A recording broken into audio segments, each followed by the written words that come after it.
Hi, everybody. Welcome to episode 25 of Satellite 664. I'm one of your four co-hosts today. My name is Kaz Tagian, and I'm joined today by my mate, 1 hour down the highway on the coast, Mr. Matthew Ward, from the beautiful town of Copenhagen, Denmark, Rasmus Stansborg. Good day to you. And an illustrious man whose name appears on the new Iron Maiden album, and for the fifth time in the history of Iron Maiden discography, Mr. Steve Loopy Newhouse. Good day, gentlemen. How are you there? 5-0. 5-0. What are the five albums your What are the five albums your name graces these records? Well, just go for it. Iron Maiden, Killers, Number of the Beast, Power Slave, and Senjutsu. So I'm curious. How did you get your name on Beast when you'd stopped working with the band? I've no idea. I think it was because I'd worked with them on the Killers tour. So being part of the Killers tour, it was like my name appeared on Power Slave. Yes, I was there when they recorded the album, but left before the album was released. But I was also there at the end of the Peace of Mind tour. Yeah, well, Power Slave makes sense. I mean, you were involved in pre-production and during, as you said, during the recording, you were actually quite involved there. As for the new album, I'm on there for a reason that I can't talk about, but it's because Steve still wants to keep it under wraps, so that's fine. And we respect that. Speaking of which, it's exciting time for all Maiden fans around the world. We've got the 17th album, the new album, Senjutsu. There's a lot of talk for. There it is. Raz, is that the deluxe copy? Is that the deluxe bookcase? Yes, it is. Now that's the one I've ordered, but there's been a stock delay here in Australia, so that's what's coming. Can you turn the? I just want to see the back cover. Can you turn the back cover? I just want to see. Ah, that's on the back cover. Okay, Yeah, cool. sign. Yes. All right. It's got quite a hideous, grotesque-looking Eddie, that one. What's on the back of that, Raz? Oh, that's the back of the book inside. Ah, fantastic. Yeah. So hopefully ours will come soon, but I've listened to it on iTunes. So it's what's everyone's overall initial impression so far? Loopy? 7 out of 10. 7 out of 10. Where did they lose the 3 marks? Most of the album are in parchment, just is all 7 points on its own. No, actually, it's not true. The parchment to me is the standout track, but then you got Stratego, whatever you want to call it. I think that again is just classic Maiden. What I found was that a lot of Bruce's voice seemed like he was struggling. Really did seem like he was struggling a lot, especially in some of the tracks on the first, maybe on the first sort of 4 or 5 tracks. He did sound like he was struggling. But you can't fault Nico all the way through the album. That's got to be his album. That is just stunning. And you can't fault the guitars or Harry, but yeah. If I was going to give it marks, I'd say 7 out of 10. Give it a few more listens. It's very. I'm sure it's a growler. They all are. Totally. You need about 4 or 5 listens to this one. This is not immediately accessible as say Book of Souls was. Yeah, this actually it's a very complex, intricate album. It actually needs a few listens, and I mean I've heard it 4 or 5 times now. By the fourth listen, it does grab you. There are some really nice highlights, and particularly the opener is a very slow tempo opener, which is quite unusual. Yes, your hands up. In my defence, Your Honour, yes, I have only heard the whole thing once. Ah, that's what I'm saying. And that was only because they released all the videos on YouTube. Yeah. And I don't know, I just sat on YouTube and listened to them all. But and also they weren't in track order. Yeah. I don't know whether that makes any difference, but yeah, I think the Parchment really stood out for me. Yeah, you like the Parchment. Yeah, look, for me, the opener is actually quite majestic. I love Stratego. It really is. So back to that thunderous sound. And the other highlight is the last song, Hell on Earth. That's probably one of the most powerful Maiden songs I've heard in years, actually. It's the album's got a very melancholic mood, and I was talking to Rasmus about this earlier tonight. It's got a very somewhat melancholic, sort of sad, reflective mood. You know, I guess it's Is that an overall vibe, Kaz, for the whole thing as a whole? yes, it is. Yes, it is, because with, say, the Book of Souls, there was some really upbeat, accessible, sort of radio-friendly songs like Death and Death or Glory, those sorts of songs. There was kind of like a crowd pleaser type song. This album doesn't really have that. It's quite, the songs are quite moody, and they're very reflective. Both the concept, sort of conceptually, the lyrics and the music. So it's probably, in my opinion, it's probably the most serious album they've done. To my ears anyway, it's got a bit of Brave New World and X Factor to it. So it's a really interesting mix. I like the production. I think the production's are not. Yes, your hands up again, Mr. While we were Newhouse. talking, I've just been buzzed by a Mustang P51. Why? We've got a lot of air bases around here. Old air bases, places like Are your skies still empty, or you got planes going up? Oh, we've got a lot of planes, because I'm on the airpath at Heathrow. Yeah, so they're all I flying. literally get them come past my window. And I was going to sit here and take photos out the window, but I've now got chili plants growing, so so we can get his leaves. Raz, what do you think of the new album? Well, 10 out of 10 again, like every single Iron Maiden album. I never actually compare them because I'm just happy after over 40 years of releasing albums. I'm still a fan of a band that produce an album, and of course, a new album will not be a success like it took a lot of years for The Number of the Beast, or Somewhere in Time, or Seven Son of a Seven Son, or Peace of Mind to be an iconic album. So, and this will be too. And that's I've seen this since Brave New World. It's still one of the new albums, right? And that was in 2000. It's old, but we call it one of the new albums. And it's still not an icon in that way. It's starting to be, but it takes time. I'm just happy to get new Iron Maiden music after 6 years. I think it's great, and as you all say, it's a grower. The more you listen to it, the better it sounds. It does. It really does. It really does. It's that sort of record, Yeah. And I think, just following what you said, those earlier albums, I always say timeline is really important, because when those albums came out, we were younger, we were kids, we were teenagers, and I guess we interpreted the music very, very differently. We're now looking at these new Maiden albums through the lens of being adults, and you process it very differently. I mean, I process this very, very differently to when I've heard Seventh Son of a Seventh Son the first time as a 16-year-old. So, yeah. It's time, as Rod Smallwood said, the 80s, the years were longer. But when we were younger, say when I was 17, you had endless hours to listen to new Maiden albums. Correct. Get home from school, put it on. I'm struggling to find the time to finish, my first listen to the new album now, 30 years later.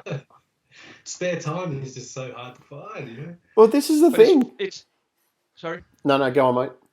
It's funny, like Luby said, it's some of the tracks are so long, and I actually talked to a friend today on Facebook, and he was like, "Oh, he liked the new album, but a lot of the songs are too long, and I had to write him saying, "It's funny. After complaining for 6 years about new Maiden, now we complain about too much Maiden.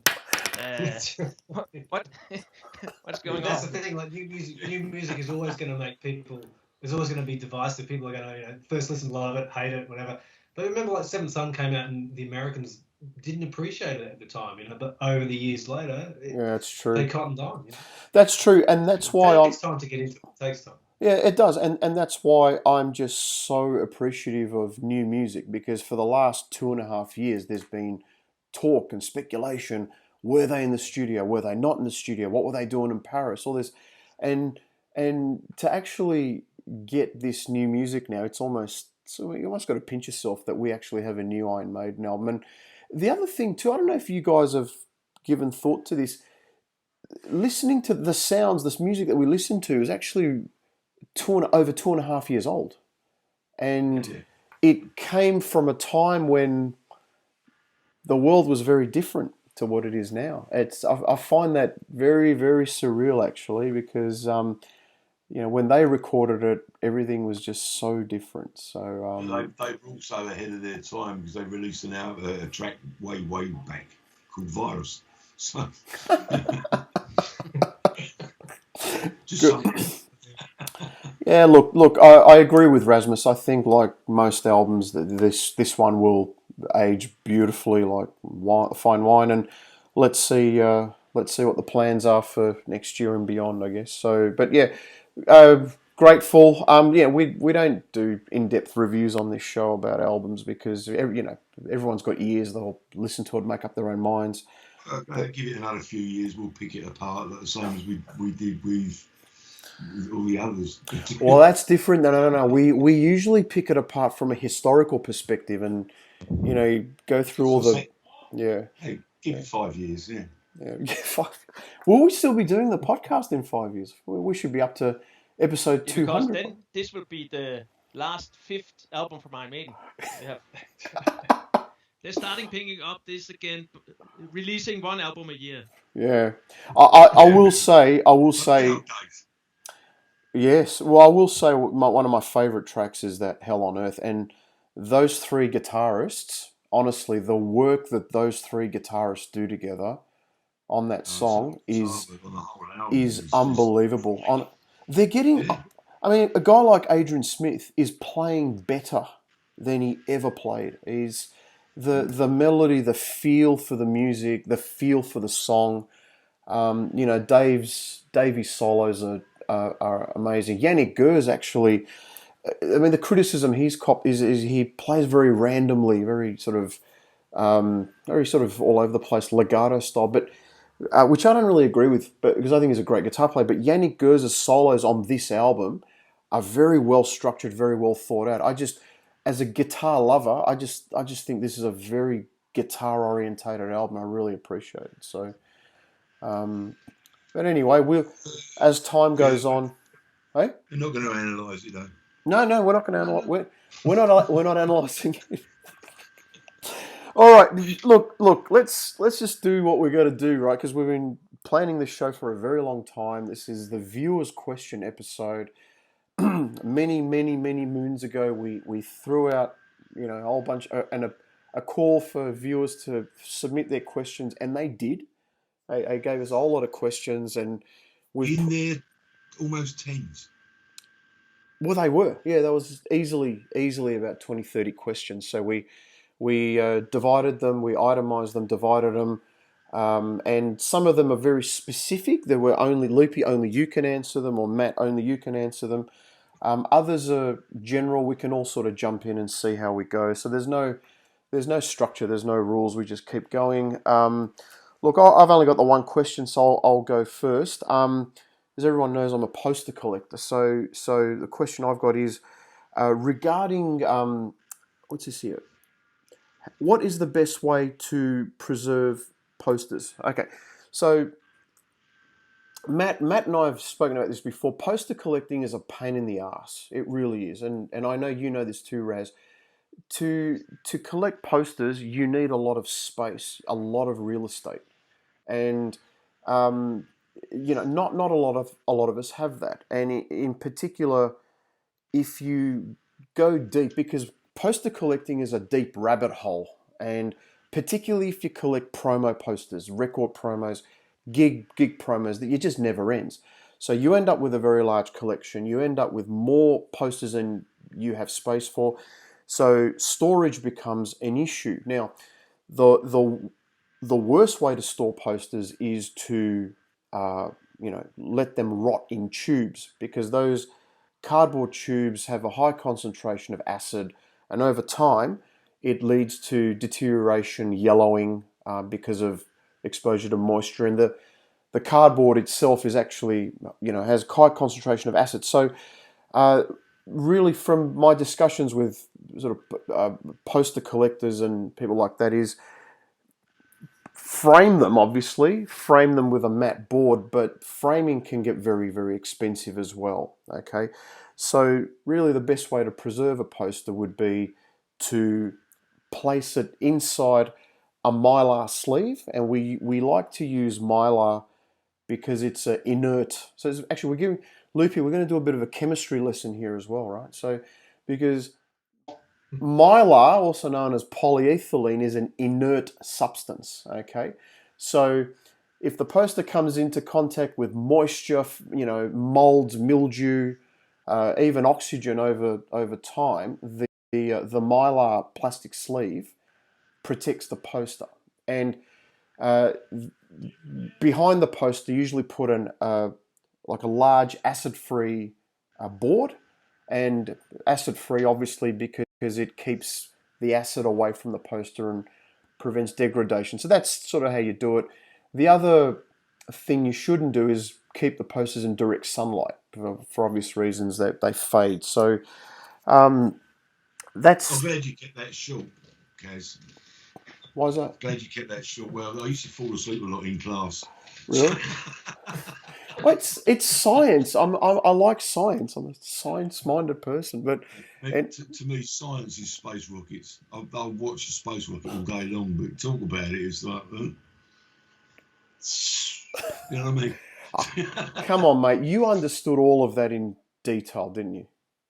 Kevlar, yeah. I heard the word Kevlar. No, mylar. Mylar. Same thing. As far as I'm concerned, it's the same. Kevlar works too. It will protect the poster. Yeah, bulletproof. Yeah. But my best advice regarding poster collecting to everyone is just don't do it, because you just end up with too much shit.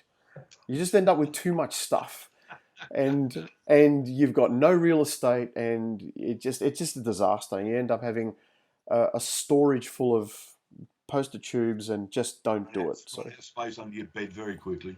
Yes, that's it. So I'm not talking anymore about posters or anything like that. So I have a question here from Rory McGuckin. Rory, said that correct. He's from Ireland. He's our Irish friend. There's a question for Matthew and Loopy. Right, can you spread any light on Maiden's attempts to visit Ireland in the 80s? I have seen shirts from the Seventh Son era which have Ireland listed on the back, and in FC magazine number 22, Steve said that the band hoped to play their first show in Ireland. Says Loopy, you mentioned in your book that the band wanted to play Ireland back when you were working for them, I think, but were apprehensive about the political issue. Cheers, lads. This is going to be a especially brilliant episode. As Keith Wilford would say, this sounds a bit good. Matt, I'll let you answer that first about the shirts. Well, you'd have to say that, Ireland wasn't on, obviously, the actual tour shirts when the actual dates were coming out. You'd have to say it was probably one of those early shirts when the album was released. They did generic shirts with countries listed on the back. A lot of the time, Australia would be on the back of these as well, but, they obviously never ended up touring here. And it's probably just, as you said, they were planning on touring Ireland, so they would have just listed it on the back of the shirt for that purpose, I would imagine. Yeah, very, very true. Matt, if I recall correctly, we actually showed a shirt with Ireland in the Seventh Son episode we did. It was that red shirt, wasn't it? It was that red long sleeve, wasn't it? Or was it the Monsters of Rock shirt? Was it on the back with the flags or not? All I remember, it was red and it had an island on it. Not the sleeveless. Yes, that's the one. Wow. So that just listed. Well, that was from the American tour. So unless they're still planning on playing Ireland at the end of the year on the UK tour, I would say that's the only reason it would have been included. Yeah. Rory, go back and watch that episode we did with the 1988 Seven Sun merchandise. I'm pretty certain we actually showed the shirt and talked about the background to that. So Good luck with that, Rory, because I don't remember it. Then it goes on saying about Loopy. You mentioned in your book that the band wanted to play in Ireland back then, but were apprehensive about the political issues. I'm not sure that I mentioned in the book about the band wanting to play in Ireland. Ireland was mentioned, but because of the political issues, it was quickly sort of swept under the carpet. The band had no intention of going to Ireland while all the violence and shit was going on. So that, as I said, that got swept very, very quickly under the carpet. To be perfectly honest, I've no idea when they decided to go to Ireland. When did they go there first? was it 90? 1990, wasn't it? Yes. No Prayer on the Road, I think. But of course, by then things. They did Dublin and Belfast, correct? Yeah, I think you're right. I'm pretty certain you're right. It was 1990. Cool. Did Bruce wave the Union Jack though during those live shows? That's what I want to know. What a gift. I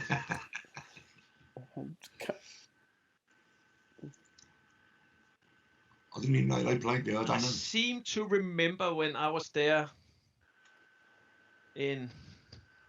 What's that? I don't think they took the Union Jack with them. Yeah, for obvious reasons. It was the same thing in Argentina. Oh, really? Yeah. Did they take the Union Jack? Oh, actually, no. These days they wave the flag of the country that they're in during the Trooper. So if they're playing in Argentina, it's an Argentinian flag during the Trooper, and if they're playing in Italy, it's an Italian flag. Yeah, because Bruce uses a bayonet as well, which is a nice diplomatic way of doing things, actually, just to dissipate the political sensitivities, I suppose, because they still exist. Loopy, what was the other question there we had? I think we covered that one. Can you spread any light on Maiden's attempts to visit Ireland in the 80s? All right. We covered that. All right, Maddie? So I have a question here. Is any advice on the best ways to store and preserve vintage shirts? Very much like the postal question. The simple answer is there is no definitive answer. It's very, very subjective, and look, it's all again like posters, depending on how much space you have. Shirts also start to pile up, and I mean, the best way to keep them is to fold them if you're gonna have them stored. And a lot of collectors have them, if they have the space, they have them on shelves or in drawers, in wooden drawers, wooden shelves. Some guys like to wear their shirts, I like to have them close at hand. I don't wear any of my vintage shirts, and I don't have the space in my house to have hundreds and hundreds of shirts piled up. I would love to have shelves where I could just see them all the time. It would be awesome. But mine are all in Ziploc bags and then in storage tubs, and they're just stored in the dark in a storage room somewhere away from my house. Matt, are they vacuum sealed bags to just prevent that oxidation? No, see, I like to keep mine. They're in bags, but I have either a hole punch or just like the end snipped off, just so there can be a bit of air getting into them. Oh, interesting. So, and some guys I mean, like I said, there's no one answer for this, and people are very passionate about the way they keep their shirts being the right way. Some people swear you can't put them in plastic. Some people have to have them open or in paper or in cardboard or whatever. Some of them might have been in plastic bags for 30 years, and I still get them out, and they're completely fine. So. Wow. Yeah, I mean, with some of my shirts, I'd put them in vacuum sealed bags just to keep the air out.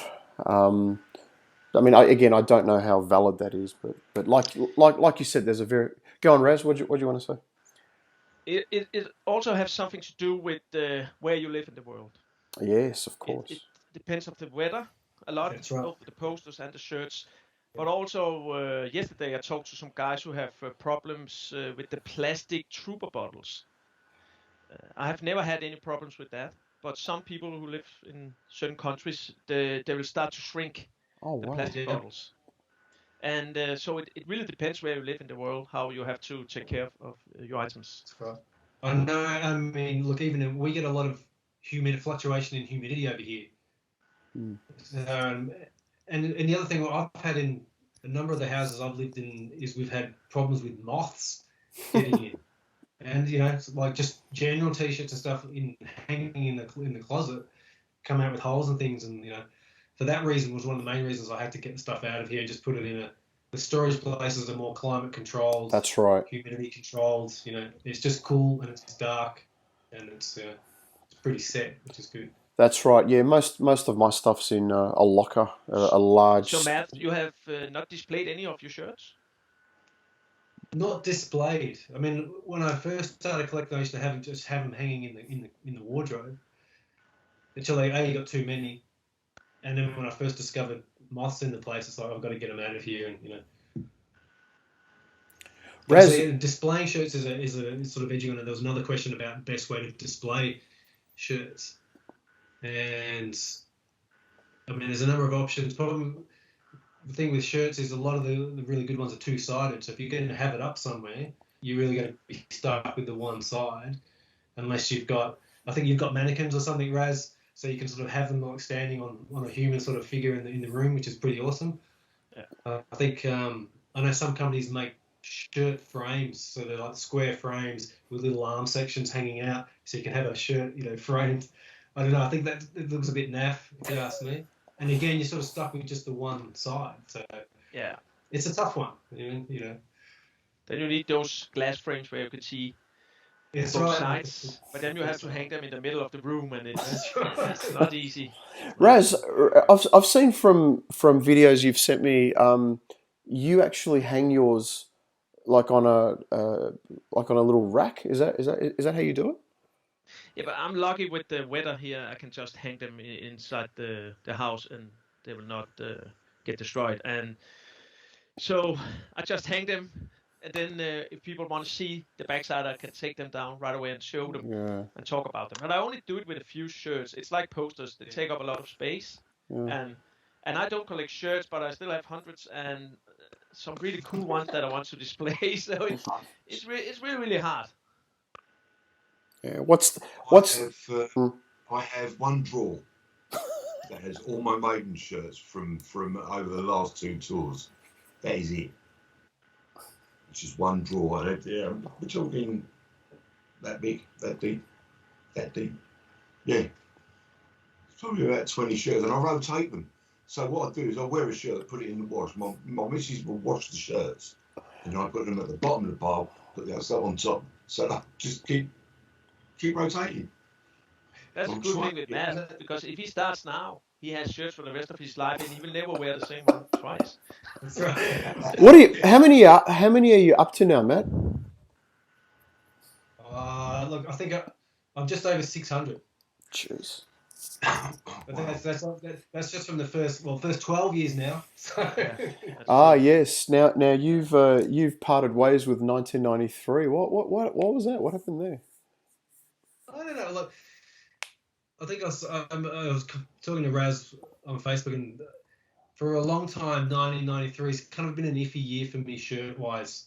I've never been 100% on the artworks, and I don't know, like, when you start losing the love for looking at the shirts, I wasn't feeling it anymore, so I thought best thing I can do is let them go to other collectors who would appreciate them more than I would anymore. And so I'm drawing the line at 92. And 1992 just has a lot more personal meaning for me. I guess it's when Maiden first came back to Australia, and I finally got to see them live. It was it's a lot more special. I like the artwork more on the shirts on that tour. There's a lot more out there, crazy collectible shirts from 92, so that helps. Do you think 93 sentimentally as well was because the band was in decline? There were a lot of cracks in the band. Bruce wasn't happy. Has that influenced you in any way? I wouldn't say it has, because I've still kept, as a can't stop the collector in me. I've saved the rarest shirts from '93 for the collection. Yeah. And still, you posted that Racing Hell shirt with only a small logo on the chest. That's right. I think that's the crew version. I think. Yeah. I've never seen that. I was like, what is that? Is that? I'm happy that you saved the really rare ones because. Yeah. Is that crucial? Well, there's a few with like the original Moscow dates on that are pretty hard to find, because they reprinted them when the Moscow shows were cancelled, rescheduled. So. Is that Raising Hell? Is that Raising Hell cruise ship on its way to Copenhagen by any chance? No, Well, I don't collect shirts.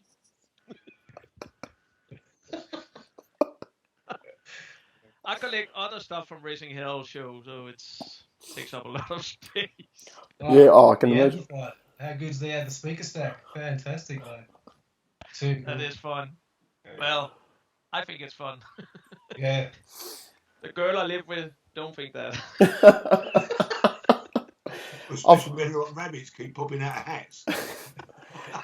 Do you know what? I've always said this. We should do an episode called "The Women of Satellite 664" and get the girls, all 4 girls on, and just let them just go nuts and just bicker about us and just absolutely crucify us. I think that would be an episode. I don't think it's a good idea, because I talked to her and said all the other wives think it's a great idea buying a lot of stuff. Yeah. I think it'd be a train wreck of an episode, to be honest. So, brilliant. All right, Loopy. Yeah, I've got 2 questions for Rasmus from Rob Fester. Oh, Rob Fester, our buddy Rob Fester. Cool. In fact, I hope they're good. He always liked my stuff with a thumbs up, so. This is actually from Roberta Feastier. Oh, the alter ego. Hi, Rob. It's cross-dressing alter ego, isn't it? Yeah, absolutely. Hi, Rob. How are you, mate? Questions. Rasmus, is there anything you are looking for specifically for the collection that has eluded you? Ooh, good question. That is what? Second question I'll ask right now as well, because it will get a laugh. Says, are you single?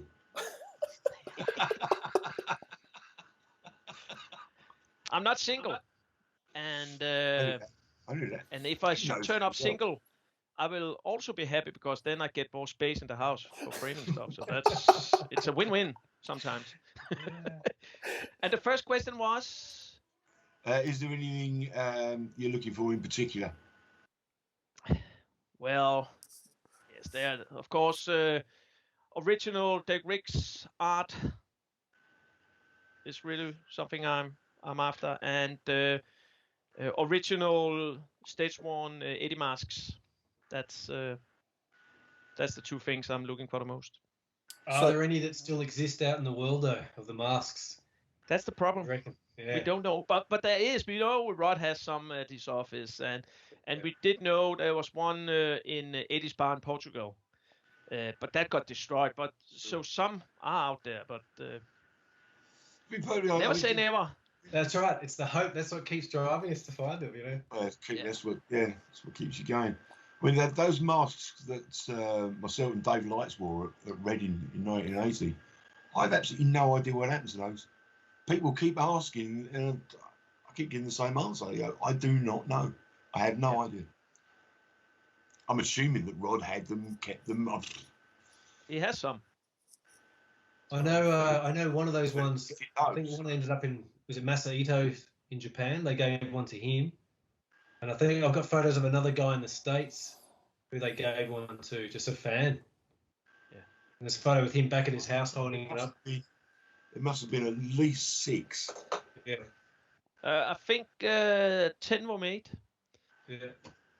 So 10 of the originals. Okay. Yeah. Yeah, So, makes a lot of sense. Raz, when you say masks, is it really just from the first 2 tours from 1980 and 81?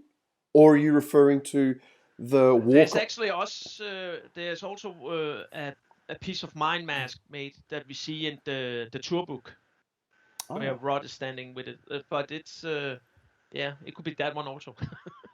That's the only place I've seen it. That's in that tour magazine. Oh, is that when he's wearing the jacket with the sword? Yeah, That mask. How good is that mask? Yes. it's really cool. And it will look even better when it's standing here. Yeah, really. well, look, we know some influential people watch this show. We know that for a fact. So if anybody's listening, Rasmus is after those masks. So hopefully someone will reach out. Well, may just have to put themselves together and build that museum, and I will take care of it for them for free. Yeah, just send you information to Satellite 664 Marketplace.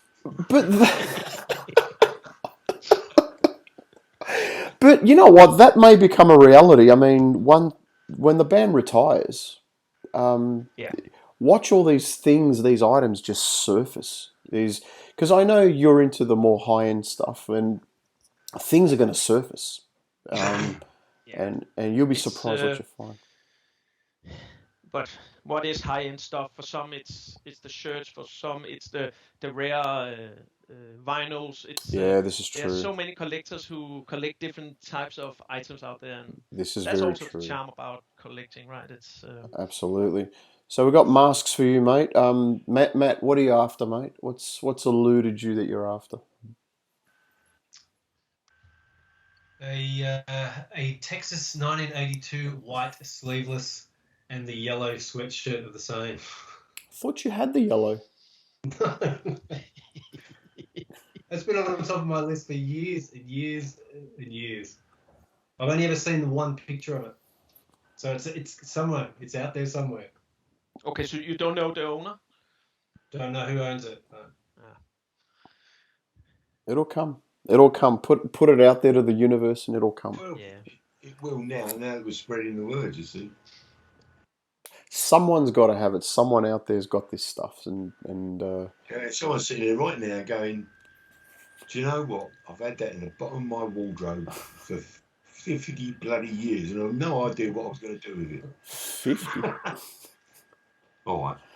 20 years, 30 years. Things turn up. They eventually turn up. They always do. It just is the nature of how things work. So it's amazing how much of that old stuff actually turns up. Yeah, exactly. Absolutely.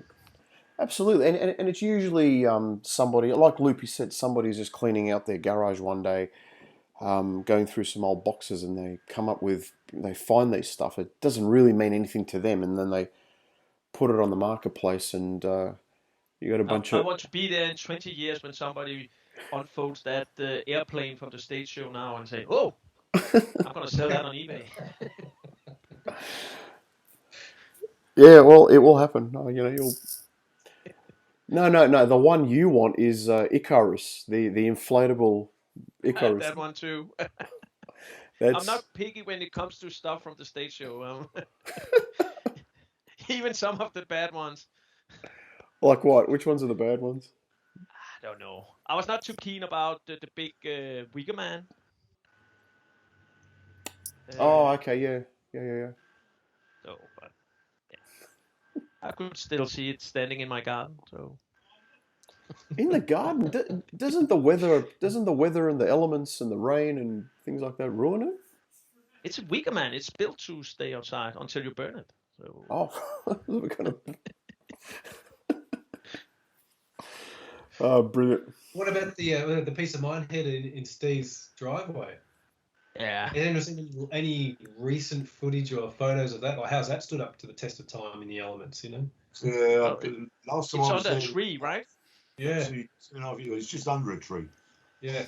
I was there about 2.5 years ago, and it was still there. It was still working. Still working? Yeah, 'cause if you drive over a pressure pad, it The turns eyes the are lights. flashing. Yeah, cool. Yeah. Awesome.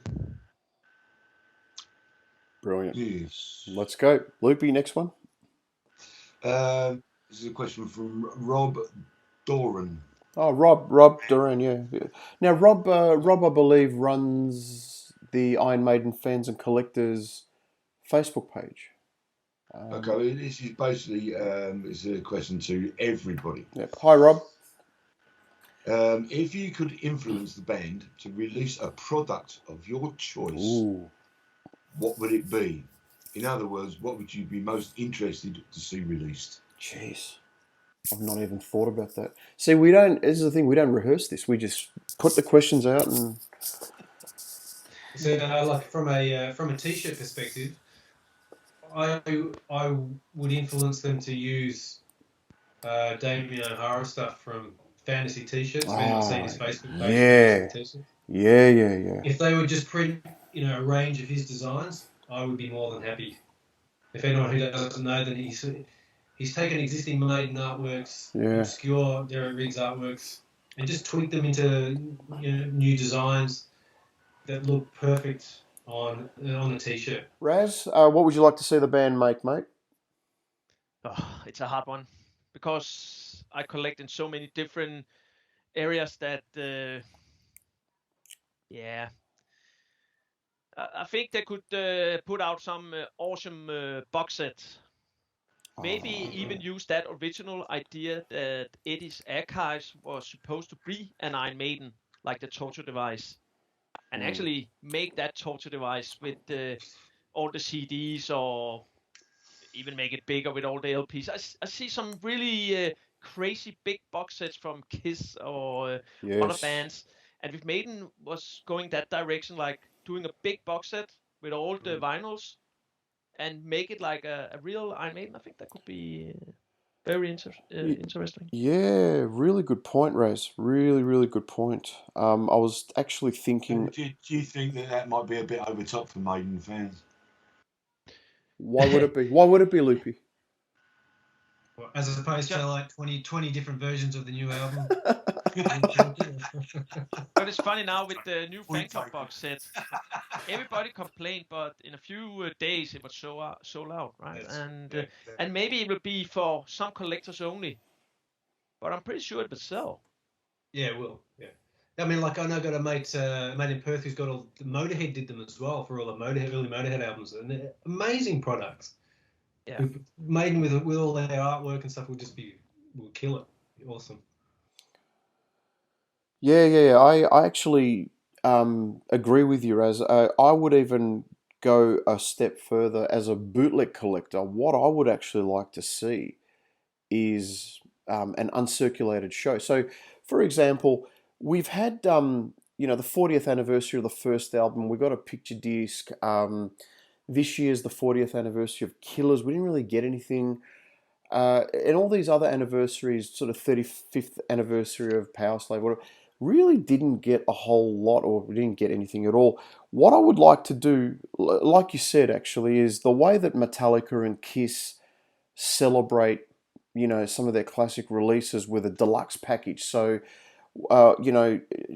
sure, give us the album again, remastered, but put an uncirculated live show from there. Okay, give us some of the demos that we've never heard before, some unreleased stuff. I think the criticism a lot of Maiden fans do have is that you make us just buy the same product over and over and over and over again. And looking at what for all their faults, bands like Kiss really do treat re-releases and deluxe packages very, very well, as do Metallica. They offer a nice little package, and Guns N' Roses, I think, as well. So that's what I would like to see. I mean, if you're going to say re-release Somewhere in Time to celebrate its 35th anniversary, which I think it's this year, isn't it? Would be nice to say have a Paris '86 bootleg, because that's a soundboard, really nice quality show. Maybe a booklet. That kind of treatment would be would be really, really nice, rather than just sort of here's a digipack of what you've already heard. Was there a great recording from Japan as well, Kaz, on that tour? Osaka 87. Yeah. If you get a chance to listen to Osaka 87, there's 3 recordings from somewhere on tour which are magnificent soundboard, and they're widely available. You can pick them up on YouTube, but they could have been live albums. One is Paris 86. That's everyone's heard that. That's soundboard. Osaka Japan 87, and equally good is Chicago 87. Very, very good quality. I mean, those could have and should have been live albums, to be honest. Rod didn't want to release a live album, but there's 3 shows from that tour, which were just stellar, really nice. I mean, I sometimes play them, and that to me is the live album from '87 that was never released. So Awesome. that's what I would like to see. Well, I'm surprised with all 3 of them. I am absolutely shocked and stunned. Why? None of you have mentioned the DVD from the Amulet tour. Yeah, I was just going to say we are still waiting for I'm that one. disgusting, the lawyer. Now, that would be it. My good friend Plina Jonasson from Sweden has started a petition on the Iron Maiden fan club forum for an Amulet DVD, and she's damn serious she's going to get this out. So, she actually sent me a screenshot of the chat, and she'd got 666 people to like it. She sent me a screenshot and said, "I'll pass this on to Harris." So I did that. And what do I get? Because it's done. They made it. So it's just a matter of when will they release it. Yeah, I think a band like Maiden is waiting, because I think what a lot. Problems. Well, look, the thing with a lot of these heritage acts, and again, Kiss, Metallica, Maiden, these sorts of bands, they know that obviously they're going to retire sometime in the next, who knows, 3 to 5 years, whatever. But the entity, the marketing entity, will still go on. Okay, the business entity goes on, and I think we are going to see some. Yes, sir. Raz, your hands up. You have been misinformed if you say 3 to 5 years. It's not true. I hope not. It will last a lot longer than that. I pray that they do, because it's a big part of all our lives, and we want to see them go on forever. Okay, let me rephrase that. When they slow down a little bit, maybe scale back their touring a little bit and release albums every 6 years, which is kind of what they're doing now, we might get some of these releases all of a sudden. The Amulet DVD and these uncirculated shows might start to come as official releases. So that'd be a good one. Look, a lot of people like the Amulet tour. Yes, Loopy, your hand's up, sir. Just going to say, I know the reason why they're delaying it, because they want to present it in a nice, presentable steel tank, but they just can't get hold of the amount of steel. That's the problem. And if you want somebody to blame, you go and blame Elon Musk, because of the amount of steel that he's using to build Starship and boosters. a tank box set. How good would that be? Oh man. Yeah. I love the idea, but I hate the price of shipping. Inside. Look, assemble a turret yourself at home when you get it. Yes, Airfix. Actually, I'll tell you another thing. I think a lot of people would love to have would be the next history episode on TV. Yes. He would be probably the most interesting era to have interviews and feedback on. All these years later, going into the 90s would just be awesome. Absolutely.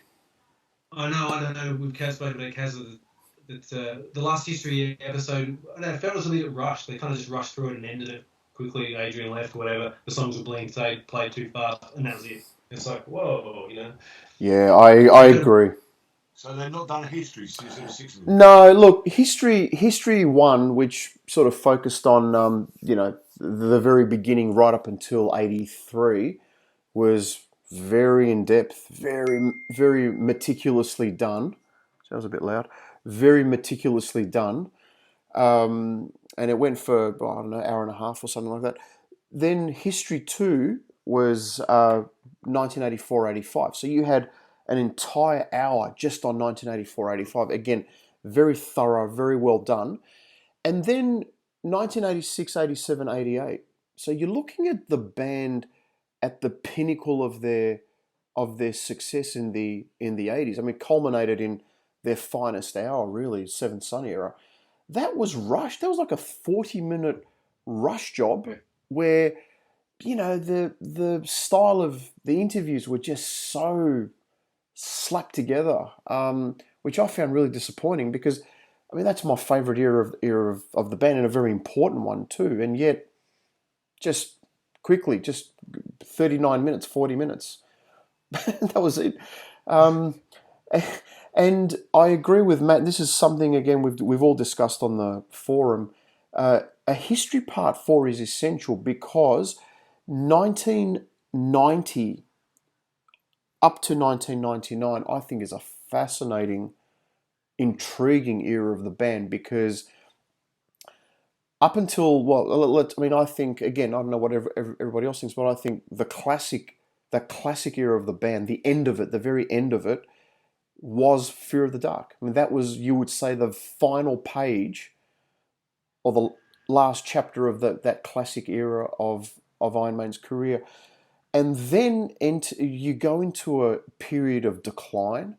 Personalities change, Adrian already left, but then you've got Bruce leaving, and that changed the band hugely. They musically went in a slightly different direction. New singer. They, in the US, they were sort of popularity-wise at their ebb. And then that led to this renaissance period with Bruce and Adrian back. I think that deserves an hour and a half of in-depth interviews. I mean, I find it intriguing. I don't know what you guys think. I'd love to see it. You wonder though, is that something for after the retirement? And then maybe they don't want to go through all those, the grievances of the past with recently. That's perfectly natural. Yeah. They'll be holding stuff back. No, I don't know. This makes me wonder, going back to the original, my original sort of answer about the AMOLED DVD. It's sitting on a shelf. Is this something they're just holding back because they know that it's going to sell? It's going to fly off the shelf. Well, look, yes, Raz, go on. No, what do you think about the interview with Bruce talking about they might wanted to try a small tour with the new album? Well, like A Matter of Life and Death. What were we saying, Loopy? Yeah, Loopy, you and I, Loopy, have spoken about this in detail, both privately and I think we might have even mentioned it on the show.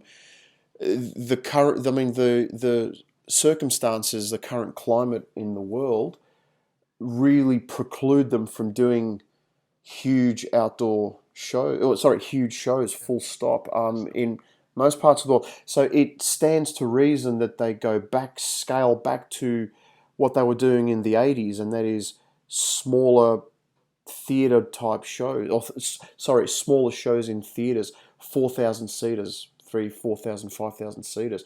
I think it's a no-brainer. It could be easy done as a UK tour, as absolutely they don't have to find out all the different routes for traveling through Europe or other countries. So it would have to be a US tour or a UK tour. Absolutely. Well, it depends on when. I mean, they could do a UK tour now very easily. Yeah. Because the COVID situation, it's virtually non-existent. Whereas in America, it's just started to spike again. Yeah. Yeah, and different states have different rules. Yes. Yeah. It's not like that Absolutely. in the UK. You can just the country have one rule. Well, Until Loopy. you get to Scotland. Yeah, Yeah, Well, that's Loopy, true. 6 months ago, remember you and I had a conversation 6 months ago where we said that playing smaller venues like Hammersmith, the Oxford Apollo, Newcastle, Exeter, Apollo, Birmingham yeah, Odeon. yeah, Newcastle City Hall. It's a lot easier to manage crowds, and that with respect to temperature checks, sanitation, all those measures, it'd be a lot easier to actually manage an audience rather than 22,000 people at the London O2. So, But then, in saying that, we're now allowing fans back into the football grounds. So West Ham are getting 60,000 each week. So if you can do 60,000 in a football stadium, why can't you do 12 in Wembley Arena?